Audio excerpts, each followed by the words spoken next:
What if I told you there's a bill that, if passed, could make it harder for 69 million women to vote? It's called the SAVE Act, and it's become Donald Trump's obsession. I'm willing to just sort of say I'm not going to sign anything until this is approved. Republicans describe the SAVE Act as a voter ID bill, but when you dig deeper and read the fine print, you see its real purpose. The bill requires nearly all citizens registering to vote or updating their registration to present either a passport or birth certificate in person to prove their citizenship. So that real ID that the government made a big fuss about us all getting wouldn't even be accepted. The problem is, roughly 146 million Americans don't have a valid passport, and they don't come cheap.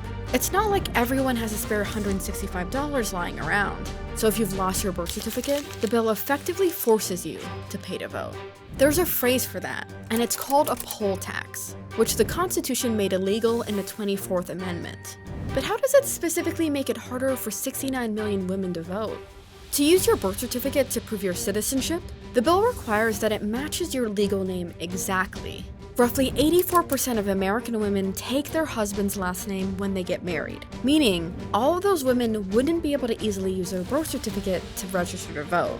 Trump's press secretary even admitted this will mean more obstacles for women, saying, "They just have to go through their state processes to update that documentation." But she knows what this really entails, because her home state, New Hampshire, held elections under a state law similar to the SAVE Act last year. And to no surprise, married women struggled to cast their ballot, with some being unable to vote altogether.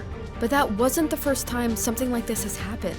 When Kansas experimented with another similar law nearly a decade ago, 31,000 eligible Americans were blocked from the ballot box. So think about what this really means. Millions of citizens, millions of women, being denied their constitutional right to vote. And to make their intentions even more clear, Trump's Defense Secretary Pete Hegseth proudly reposts videos from his pastor saying women shouldn't be allowed to vote. It's not a coincidence. At the end of the day, it should be easier for American citizens to vote, not harder. The SAVE Act threatens to silence millions of American citizens and take away our power to hold elected leaders accountable. And the fact that Republicans are so hell-bent on blocking Americans from voting tells you all you need to know.